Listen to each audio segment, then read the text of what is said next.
Olá, eu sou a professora Bianca da Revalida Smart. Fala Futuro Aprovado.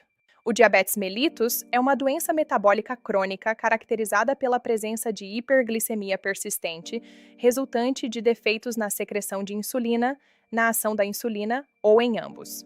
Essa definição parece simples, mas no contexto do Revalida, você precisa ir além e entender como essa alteração se manifesta no paciente real, tanto na prova teórica quanto na prática.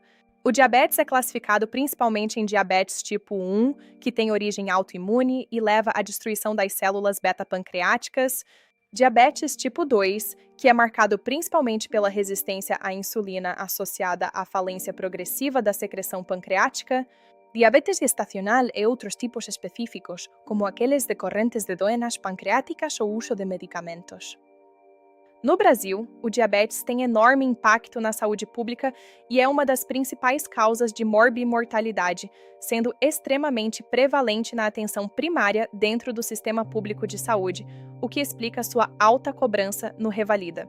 Para compreender de fato o diabetes, é essencial entender a base fisiológica. O pâncreas endócrino, por meio das ilhotas de Langerhans, possui células beta responsáveis pela produção de insulina. A insulina é um hormônio anabólico que promove a entrada de glicose nas células, especialmente no músculo e no tecido adiposo, além de reduzir a produção hepática de glicose. Em um estado alimentado, a insulina aumenta, favorecendo o armazenamento de glicose. Já em jejum, o glucagon atua de forma oposta, estimulando a liberação de glicose pelo fígado. No diabetes tipo 2, ocorre um fenômeno central chamado resistência insulínica, em que os tecidos não respondem adequadamente à insulina, obrigando o pâncreas a produzir cada vez mais até entrar em falência. Quando você leva isso para a fisiopatologia aplicada, que é exatamente o que o Revalida cobra, a diferença entre diabetes tipo 1 e tipo 2 precisa estar muito clara. No tipo 1, há destruição autoimune das células beta, levando à deficiência absoluta de insulina, o que predispõe à cetoacidose diabética. Já no tipo 2, o problema começa com resistência à insulina e evolui para a falência relativa da secreção. Esse quadro está fortemente associado à obesidade, inflamação crônica de baixo grau e síndrome metabólica. As complicações agudas incluem a cetoacidose diabética, mais comum no tipo 1, e o estado hiperglicêmico hiperosmolar, mais comum no tipo 2. Já as complicações crônicas envolvem lesões microvasculares, como retinopatia, nefropatia e neuropatia, e macrovasculares, como infarto e acidente vascular cerebral. Você precisa também reconhecer sinais de descompensação aguda, como desidratação, alteração do nível de consciência e respiração de Kussmaul, pois isso muda completamente a conduta. Um erro comum na prova é não identificar quando o paciente está em emergência. Na estação prática, a anamnese precisa ser extremamente bem conduzida.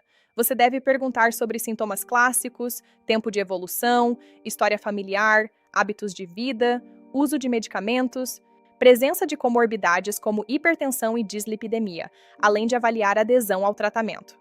O examinador espera que você investigue fatores de risco e demonstre raciocínio clínico. No exame físico, não basta medir a pressão. Você deve avaliar índice de massa corporal, circunferência abdominal e, muito importante, examinar os pés do paciente buscando sinais de neuropatia ou lesões, algo extremamente cobrado. O diagnóstico do diabetes no padrão do INEP é baseado em critérios bem definidos. Uma glicemia de jejum maior ou igual a 126, uma hemoglobina glicada maior ou igual a 6,5%, uma glicemia casual maior ou igual a 200 na presença de sintomas, ou um teste oral de tolerância à glicose alterado confirmam o diagnóstico. Mas o ponto-chave não é decorar números isolados, e sim interpretar o contexto clínico. Além disso, o rastreamento no sistema público de saúde deve ser feito em pacientes com fatores de risco, como obesidade e idade avançada. No tratamento, você precisa pensar como o Revalida pensa, ou seja, dentro da realidade do SUS. A base sempre começa com mudanças no estilo de vida, incluindo dieta e atividade física. A metformina é a primeira linha na maioria dos casos de diabetes tipo 2, salvo contraindicações. Outras classes podem ser usadas conforme o perfil do paciente, mas na prática do SUS, metformina e insulina são os pilares. A insulinoterapia deve ser iniciada em casos de falha terapêutica, hiperglicemia importante ou situações específicas. Você precisa saber quando iniciar e como usar esquemas básicos, como NPH e regular. Em situações de emergência, como cetoacidose diabética, o tratamento envolve reposição volêmica, insulina intravenosa e correção de distúrbios eletrolíticos. As complicações são um dos pontos mais cobrados. A retinopatia pode levar à cegueira, a nefropatia, à insuficiência renal e a neuropatia ao pé diabético, que é uma das principais causas de amputação. As complicações macrovasculares, como infarto e AVC, são as principais causas de morte nesses pacientes. Por isso, a prevenção é fundamental e envolve controle glicêmico, controle de pressão arterial e acompanhamento regular. Dentro do SUS, o manejo do diabetes ocorre principalmente na atenção básica, com acompanhamento longitudinal, educação em saúde e atuação de equipe multiprofissional. O paciente não é tratado apenas com medicamentos, mas com orientação contínua. Esse é um ponto muito valorizado no Revalida, pois demonstra a visão integral do cuidado.